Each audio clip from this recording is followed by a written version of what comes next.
Okay, so here's the list of topics. We got our test coming up on Monday, correct? Anybody need a review sheet here? They're available online for those of you online under the test review download. Anybody need a review sheet? Good.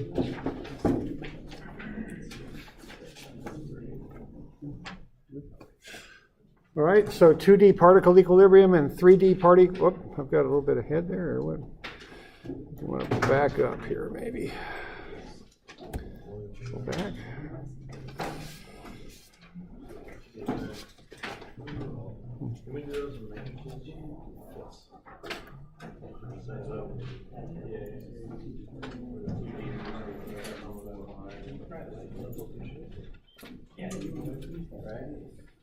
Right. Sure, bud. Yep.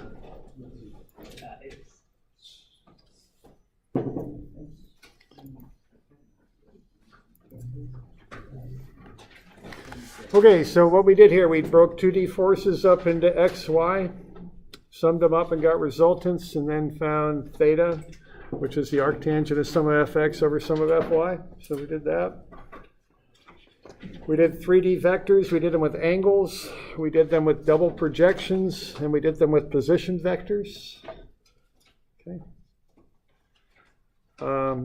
We did dot products. Those get us a projection. The dot product is a scalar. You take the sum of the products by multiplying the like components together. We know that's on the formula sheet down in the lower left. The projection of F onto a line is tension or compression. The shear then is found, you can find that using a vector relationship, that the axial force vector plus the shear vector is the total vector, right? Okay. 2D particle equilibrium, sum of fx is 0, sum of fy is 0. Use those two equations in some trigonometry. 3D particle equilibrium, we put the forces in columns. The rows are then x, y, and z equations that sum up to 0. 2D moments, the moment is the force times the distance. The d is perpendicular to the force. We use x and y components. We use unlike components and multiply them together. So an x force with a y distance, a y force with an x distance. That gives us the offset that creates the moment. Okay. And then a moment vector is r, the position vector from the point to the force, crossed with the force vector. So importantly, it's got to be r cross f, okay? R first, f second, and r has to be from the point about which you take moments to the force. That can be anywhere on the force, right? Correct. It can be any point on the force you like, yes. So I'll look very carefully at your methods on that, because you'll get there's a lot of you get sign errors if you get that stuff mixed around, and so just be sure you're doing that all properly, okay? Because that came up on the homework. All right. It's going in the same direction. What's that now? The r vector, so this is going from the point to the force. Yes, from the point at which you take moments to the force. Yeah. Yes, I think of it as a wrench. That the head of the wrench is on the point. The handle of the wrench extends out to the force, and that's where you push with your hand. Gotcha. Okay, that's how I think about it. Okay. So the head of the wrench on the point, the handle of the wrench goes to the force. That's where you push with your hand. Okay. All right, if you want a magnitude of a moment about an axis, you dot the moment vector with the axis, unit axis vector. Okay. Okay, we should know this vocabulary. I'll use these words, so you should be comfortable with what these words and expressions mean. Okay.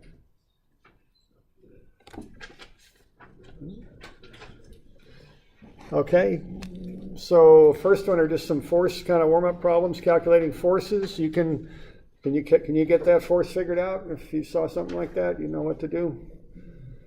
Okay, now I just want to emphasize you'll have time to do the test, but you're not going to have time to sit there and scratch your head and say, what am I supposed to do on this one? What you want to do is approach this like, if I have to fill in the blank, here are the steps I'm going to execute to do that. because this 3D stuff is very process oriented. So if I have three angles and a force, here are the steps I'm going to do to find the force vector. You should know how to do that. Okay? You're going to take the cosines, right? You have the answers to these on the test review, so they're good practice problems. All right? What's that? What's the term I've used for that? Double projection. Now, why does the word double projection come up? What's the key that this is a double projection? What's the key to that? Projecting on the plane. Yeah. Over to the axis. Right. So there are two angles, right? Yeah. That does relate to the word double, does it not? Okay. So that's how you remember that. I'm being a little silly, but I'm being serious too. That's why it's called a double projection, because you go once to the plane, second time over to the axis. Okay. Okay. So, I hate to go all sports analogy here, but think of like a quarterback. Quarterbacks make reads and do things based on how they read defenses, right? You're going to read this test, and based on how you see, you're going to, okay, I see this, I do that. It's very automatic, okay? That's how I want that to be, all right? All right with that? Okay. So it's going to look a lot like homework problems, really. That's how this test will look. Okay. All right. All right, that one, can you do that? If I give you two position vectors, can you get the force vector out of it? Do you know the steps for that? You should, okay? You should know how to do that. Step, step, step, step, okay? And also, you should be able to read dimensions like that. I'm quite sure you will see something like that on the midterm. I've talked to the person who wrote it up, and I think you're going to see something like that, okay? So be ready for that, okay? And just take an extra minute and just review your, just be sure you're not dropping negatives. That's real common on these things. Just have a look. Be sure you're not doing that. What's the position vector of B? 0, 0, 10. Yeah. Okay, there's no X, there's no Y. So there's zeros. If there aren't any dimension lines in a particular direction, it zeroes out. Okay. So that's 0, 0, 10, for instance, for B. Okay. All right. All right, let's find some position vectors and unit vectors. Now, once you've got RAC and UAC, can you get RCA and UCA? Do you have to redo all the calculations? No, what do you do? Magnitude. Keep the magnitude. Now, how do you get from like RAC to RCA? Just flip the signs. That's all you got to do. You don't have to redo that or anything. You just flip the signs, okay? Okay? Good? Okay. Can you find the compression in AC caused by FAB? Express your answer as a magnitude. Okay. Projections are dot products. That's how we use them. Okay. Right? Okay. Now notice, those are the same vectors, I think, that are on the first page, aren't they? So I might give you vectors on the back page, or I might have you use the vectors you calculated on the first page. But don't go charging in here. I know when we're in a test, we kind of get in that mode. I don't know what it is, how to describe it, but there's a certain state of mind I get to when I start taking a test. But don't just slow down a little bit. If you've already done those vectors, don't do them all over again. That's a waste of time. I'll call it out too with notes. Use your vectors from page 1, or use your vectors on the last page that I've given you to do these problems. Okay? Because if I don't do that, you spend a half hour just calculating vectors over and over and over again on each problem, and it's kind of a waste of time. I don't want, I'll just make sure you can do it on a few of them, and then, then we'll move on. Okay, you with me there? Okay. All right. Now magnitude, that means a scalar, not a vector. I want a scalar on that. Okay, that's what I'm looking for. Okay. Find the moment of FAB about point C. Same vectors, see? Same thing. Just a different thing you're doing with them. Okay? You do a cross with that. Okay? Okay.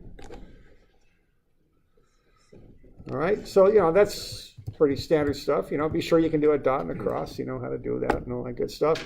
Okay, find the resultant of F1 and FAB. So this is a little different. You got the new vector to calculate for AB. That hasn't been done on the test yet, so you'd have to calc that. You want to find the two vectors and add them up. Okay. Okay, note that point B there is in the xy plane. See, that doesn't have a z dimension on it, does it? It's just flat. It's in the xy plane. Okay.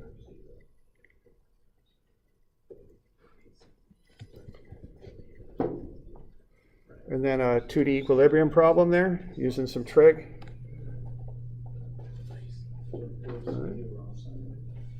Now notice the sequence on that. You're going to go sum of Fy first because BC is the only thing that has a y component. So I would probably go sum of Fy first, get BC, then go sum of Fx and find AB. That would be the most efficient sequence on that, because you're not going to have a programmable calculator. You're going to bring a lower level calculator that's not programmable, and you're going to use it this weekend so you're comfortable with it. That's what's going to happen there. Bring a photo ID too. A lot of you I know, but just do that, because I'm having online students here too. Yeah. What's further, why the photo ID? Just curious. Some of you I've never met before in my life. And I've seen stranger things happen, and I don't need to pick it up. I just want to glance at it. I just want to once verify that everybody is You might not be Carlos. It's true. I mean, do you really know I'm David Kidd? I mean, you don't know that, do you? I feel confident. You do? Oh, okay. I might be Brett Favre for all you know. I'm not. That part of it. Yeah, that part you're pretty confident on. Yeah, I bet. Okay. All right. And also, I have an online section of this class. Frankly, it's mostly for that group, but it's for y'all too. Okay. All right. So we good on that? We got any questions regarding this stuff? Look over your homework. Be sure you can do it. You know. 30 over, 30 Okay. All right. Well, down the road we go then, if we're good on that. So let's have a look at another little topic here. So what we've done here for these 2D things, we've done couples, we've done resultants. Let's look at distributed loads. Okay. We haven't really gotten into these yet.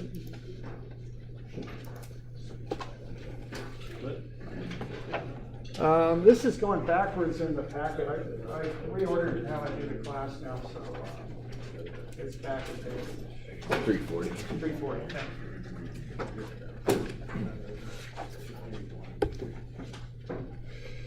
All right, so that's a distributed load there. That's a snow load on the roof of a building.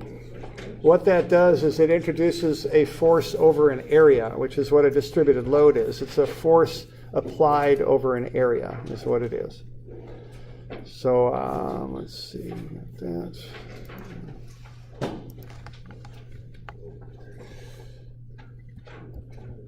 Okay, so distributed loads are continuous loads over an area or a length. I should say or, not of. Got the wrong word there. That should say or, not of.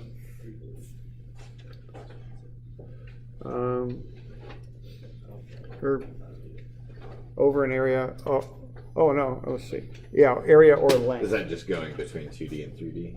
Yeah, right. That's basically right. If you're in 3D, it'd be a force per unit area, which is usually the reality that you're dealing with.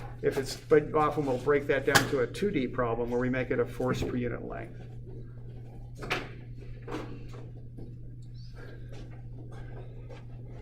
So snow loads are very good examples of these. Wind loads are used. Just the load of the structure itself, referred to as a dead load. This building here, the weight of the floor itself is a load. It's concrete. It's quite heavy. So that's included in the weight that the floor beams have to support. The live load is us and the furniture and the equipment that can move around. Okay. Snow, wind, water. There's a load on a dam there that we'll be looking at here in a little bit. That would cause a distributed load over the dam. Soil behind a retaining wall. Things like that. Okay. A dump truck has a distributed load, the rock in the what you call the back end of a dump truck. But anyway, whatever it is back there, it's got a distributed load on it, okay? So we're looking at force over area, force over length. Now when we analyze these loads, we put them at the centroid of the load diagram. Now, centroid, maybe you've encountered this before, but the centroid is like a balance point for a shape. The most common centroid and the most intuitive one is on a rectangle. The centroid is right in the middle of the rectangle, like so. So if the length of the rectangle is L, the centroid would be at L over 2.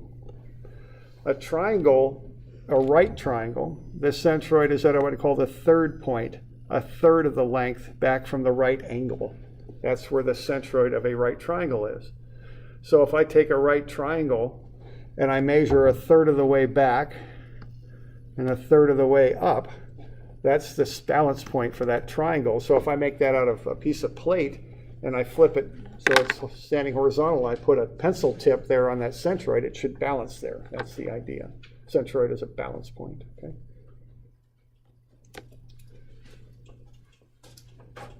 Those are the two common centroids that we've got. We'll calculate some centroids later on in the class. But for now, we'll just go with these two common shapes because these are very commonly the loads that we encounter. All right.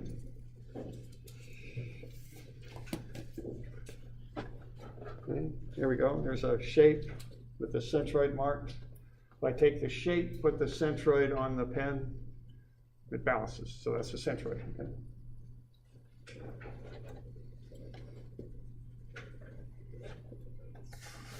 All right, now what I want to do with these distributed loads is I want to break them down into simpler loads that I can apply through the centroid. So if I have a rectangular load there that's 800 newtons per meter and it acts over a 0.6 meter span, that would be a total load of 480 newtons. And that would act in the middle, which would be 0.3 meters from A. So if I'm analyzing that beam, I'm going to start with the load that you see, and what I'm going to do, I'm going to break it down. I'm going to turn it into a 480 newton load, 0.3 meters from A. Okay, like so. Then I can analyze it more easily. So this is like an intermediate step that you employ to get to the final result of what you're trying to analyze. So what I'm doing there, I'm finding the area under the distributed load. So 800 newtons per meter times 0.6 meters gets me the 480 newtons. So basically I've got 800 newtons for every meter and I've got 0.6 meters. So that means I got 480 newtons.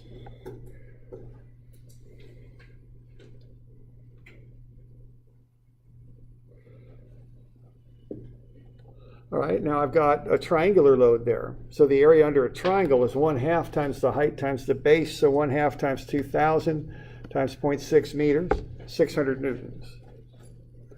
And that acts at that third point from the right angle. So that would be 2/3 of the distance from the left-hand side. So that acts 0.4 meters from A, 0.2 meters from whatever I would call this point, or maybe I'd call it B, okay? So the third distance is from the right angle. So if you're measuring from the vertex from the other side, it's 2/3. Is this going to be pretty standard to where we'll have a pretty set known number of shapes, and we'll just know that oh this is a right triangle, so we're at 2/3 of the length, or this is a right triangle, so we're half, but we won't get too abstract with crazy shapes. No, because really loads, uniform objects, your rectangular loads. And then where you get into these triangular loads are like pressure distributions. I don't know if you get to this in physics at some point, but the pressure in a body of water starts at 0 at the top and has a linear increase down. So that's a triangular load. And I've never dealt with a load that wasn't some combination of rectangles and triangles. I mean, I can think of them, but I've never dealt with them. Yeah, they're going to be abstract. Yeah, I think so. I'm not sure about wind loads. They're a little different, but I don't know much about them. Okay. All right. All right, so let's have a look here, and let's do two things here. Have we got any other questions on this? We good with the basic idea here of these distributed loads? So in order to really analyze that object, the first thing we got to do is break that distributed load down into something we can handle. Then we can analyze it further. And that's the idea. So this is 342. Why don't we have a look at this? And here's an example of how we might employ one of these. Let's say we've got a little dam here, a lot smaller than what you're seeing there. and let's put a hinged spring that'll open up a door. And what we want here is when the water reaches a certain level, we want that door to open and let some of the water out. So this is kind of a self-leveling reservoir behind the dam. So I want that water to only be 6 meters high. When the water's 6 meters high, I want that little door on the bottom there, AB, to open. And what I've got on there is something like a garage door spring, okay, that I can set the tension of. Anyone ever set the tension on a garage door spring? Yeah, it is. And that's the first thing that comes to my mind too, and that's a very good thing to know. Those things they're strong and they're wound really tight, and you don't want to be messing with those unless you really know what you're doing, okay? Because that's a dangerous job, okay? Okay, so, but that's the idea on these things, okay?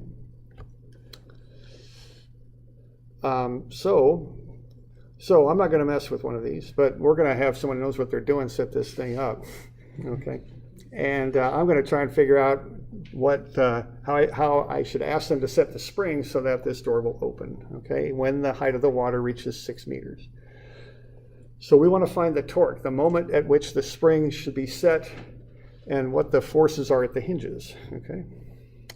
Now, we're going to assume water weighs 9807 newtons per cubic meter, and that means that the pressure increases by 9807 newtons per square meter for every meter of depth. So we're going to do two things here. We're going to do three, actually. The first thing we want to do is get from this 3D situation down to a simpler 2D situation. That's what we want to do. And then once we've got the simpler 2D situation, we want to analyze the spring. Okay? So that's what we're up to here. So let's go from 3D down to 2D. Now I'm going to get a little bit ahead of you into hydraulics here a little bit. So don't, just kind of follow the gist of what I'm talking about here. Now pressure, and have you guys got to this in physics yet by chance? Probably not, huh? It's probably okay. What you do, you take the specific weight, which is like the density. It's like how many pounds per cubic unit you've got. Its density is actually mass per cubic unit, but we're going to use, so specific weight is pounds per cubic meter, or whatever your volume unit is. So we know that water weighs 9,807 newtons for every cubic meter. If we multiply that by the depth, how deep you are, you get the pressure. So as you go deeper and deeper and deeper, the pressure goes up and up and up. So let's find the pressure down here at A. We're going 6 meters down, but 1.2 meters up, so we're 4.8 meters down. 9807 times 4.8, that gets us 47,074 newtons per meter squared, which is pressure. That means each square meter at that depth, something like that, will have 47,074 newtons acting on it. Okay, that's what that means. Now, if we go deeper, if we go the full 6 meters down to B, we're at 5,842 newtons per square meter. Okay? So by taking the unit weight of water, the specific weight, the 9,807 newtons per cubic meter, times the depth, we get the pressure. Okay?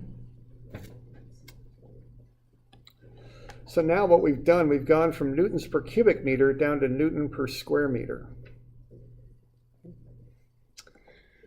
Now what we want to do next is get this down to a kind of a one-dimensional situation. We're down to 2, let's get it down to 1 now.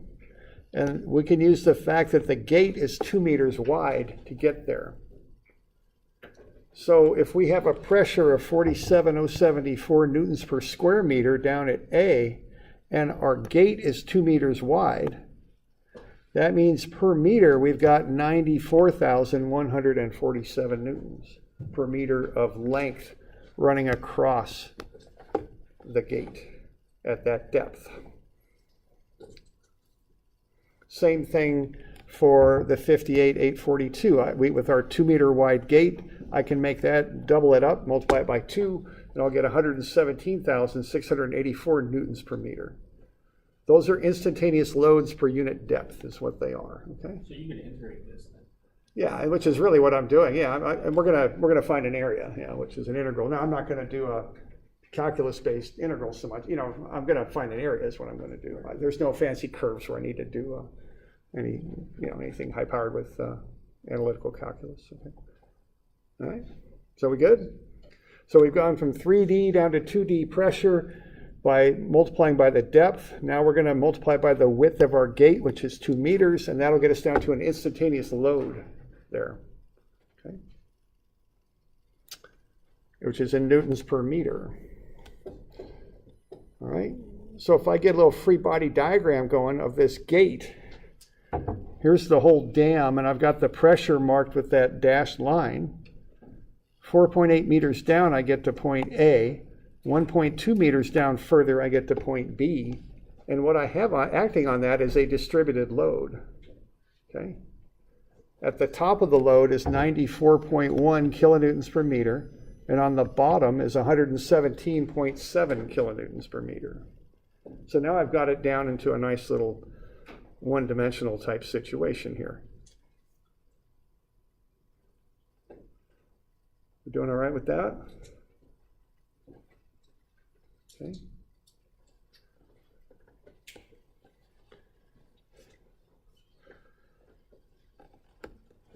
So my next step is to break that down further because I've got a distributed load. Now I want to turn that distributed load into a force, 2 forces actually, because what I've got here is a trapezoidal distributed load. I start off at 94.1. I increase to 117.7. So what I can do is take this distributed load that you see here, trapezoidal shape, and I can break it into shapes that I can handle easily, which are triangles and rectangles. So I'm going to break it into a triangle and a rectangle. The rectangle will have the height equal to the distributed load at A, 94.1. I'll draw a vertical line there and cut off 23.6, which is the difference between 117.7 and 94.1. So I'll have a rectangle and a triangle. So I've kind of stepped my way down through that. Specific weight, which is force per unit volume, down to pressure, force per unit area, down to an instantaneous load, force per unit length. And I've got a rectangular load with a triangular load on top of it.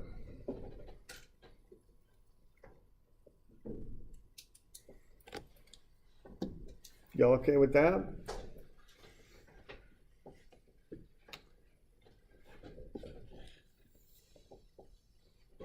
All right. So let's see what we can do with this now, because now we got it down to a level that's kind of like what we were looking at a couple minutes ago. This stuff, okay? I've got it down to a form like what you're seeing right in here now, okay? But I've got a rectangle with a triangle together, and this now is what I've got, okay? There we go.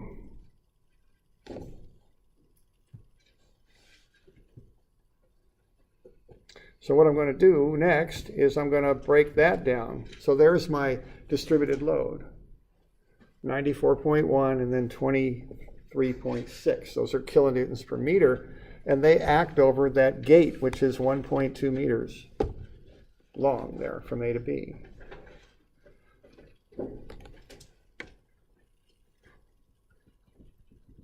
So what I'm going to do is figure out what the loads are associated there, what the forces are. So if I take 94.1 times the length over which it acts, which is 1.2 meters, I get 112.9 kilonewtons. That acts in the middle, 0.6 meters from A. So there it is. And there it is pushing at that distance. That's a rectangular load, so I just took the 94.1 times the length over which it acts. Now I've also got a triangular load, 1/2 times 23.6 times 1.2. That's going to get me 14.1 kilonewtons. That's going to be 0.8 meters from A, 2/3 of the 1.2. Okay.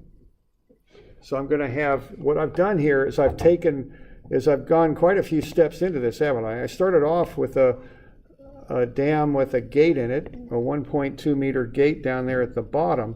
Where I am now is I've got this gate with the spring on top that kind of runs the length like that, and I've got a force here in the middle of the gate, which is 112.9. And then I've got a force a little bit further down, which is the 14.1. Okay.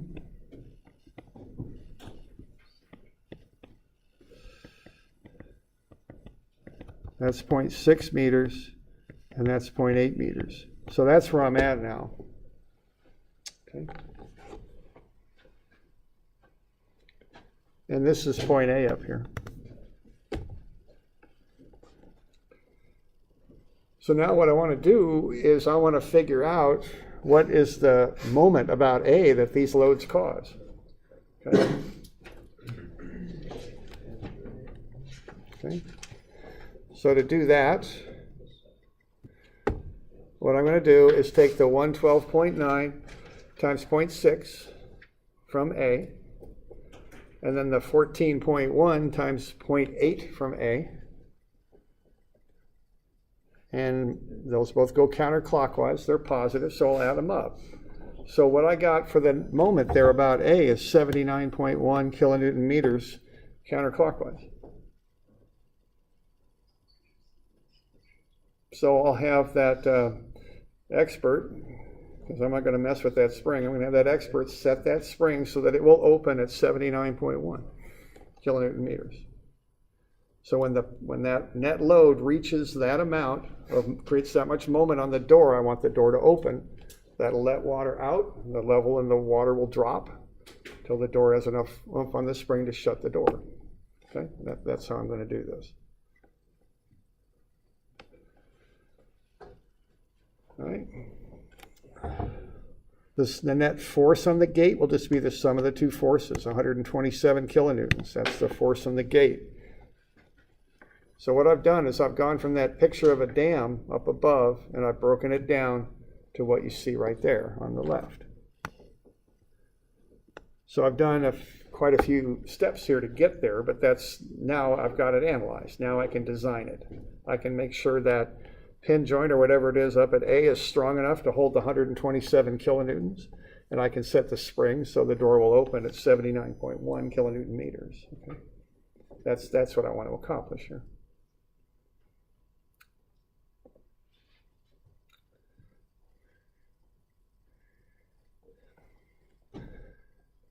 Now, if I really want to get tricky here and boil this resultant down a little further, remember I can take the moment, divide it by the force, and I'll get an offset distance. So I can express this resultant, which I just calculated, in two ways. 127 kilonewtons to the left on A with a couple of 79.1 kilonewton meters. Or I could just slide that 127 down, as I calculate here, 0.622 meters. That'll cause the moment. Okay. So I could express it either way, how I've got it on the left or how I've got it on the right.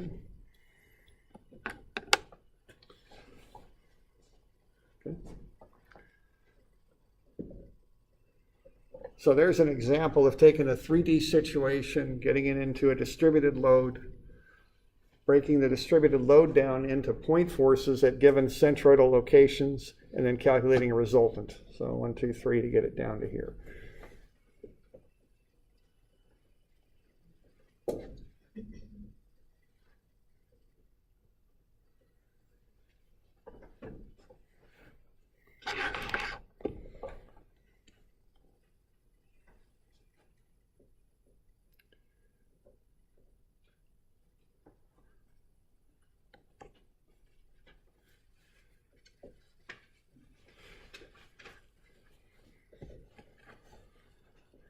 All right, we good?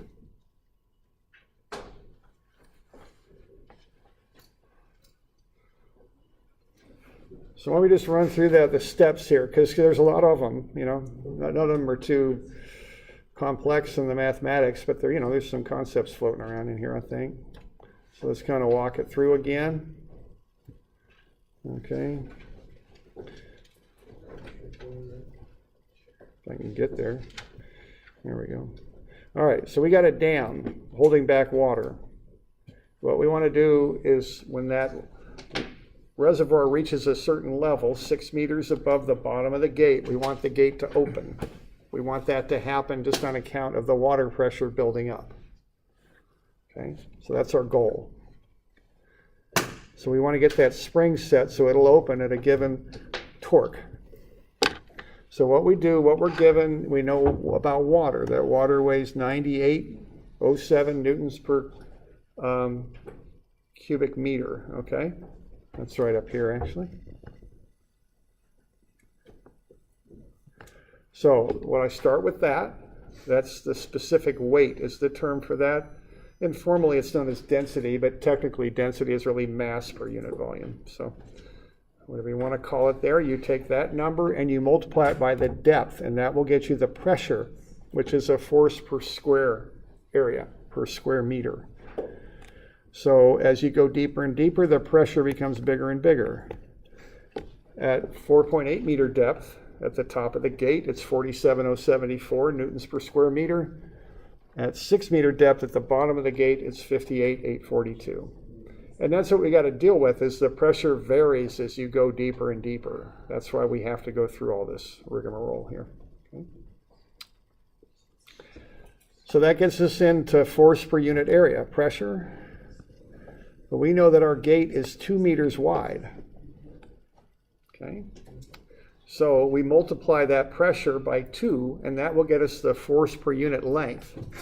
94,147 at the top and 117,648 at the bottom. So once we get it from unit weight, force per volume, down to pressure, force for area, down to distributed or instantaneous load, force per unit length, then we can draw up our little diagram here, okay? So 94.1 at the top, 117.7 at the bottom. And that's the distributed load on this gate. So what we're going to do with that is we're going to break that up into 2 pieces, a rectangle and a triangle. That'll ease our calculations a bit if we do that. So we've got a rectangle and a triangle. I'm going to find the area of each. Okay. So the area of the rectangle is the 94.1 times the 1.2 length. That's 112.9. That acts at the centroid of the triangle. Half of the 1.2 is 0.6 down from A. The area of the triangle, so the rectangle is 94.1. The triangle is 1/2 times 23.6 times 1.2. That's 14.1. That's 2/3 of the way down from A. So what I get there is I've ended up in a diagram like that, right there, okay?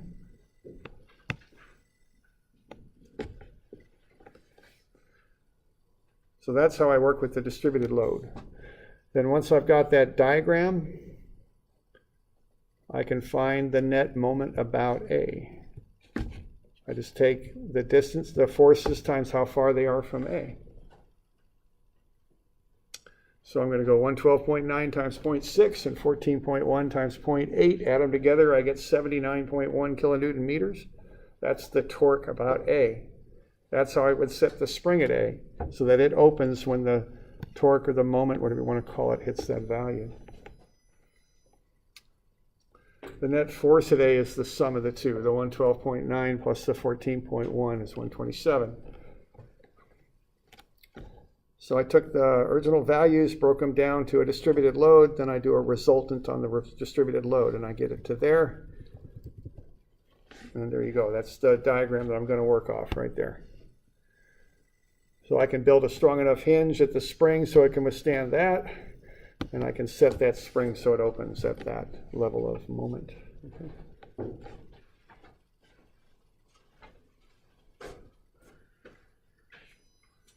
You got any questions on that stuff?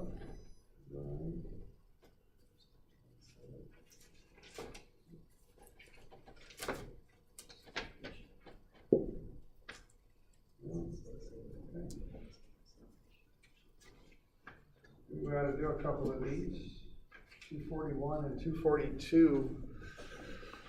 So those will be due a week from today also. So 241, 242, due Friday, which will be the 26th.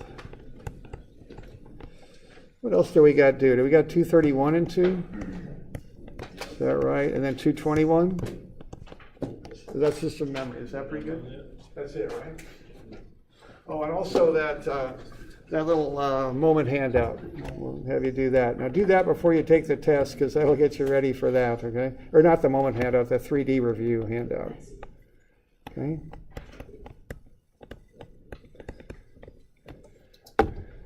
So that's what's due a week from today, right? And we got that test coming up on Monday, all right? Good to go? All right.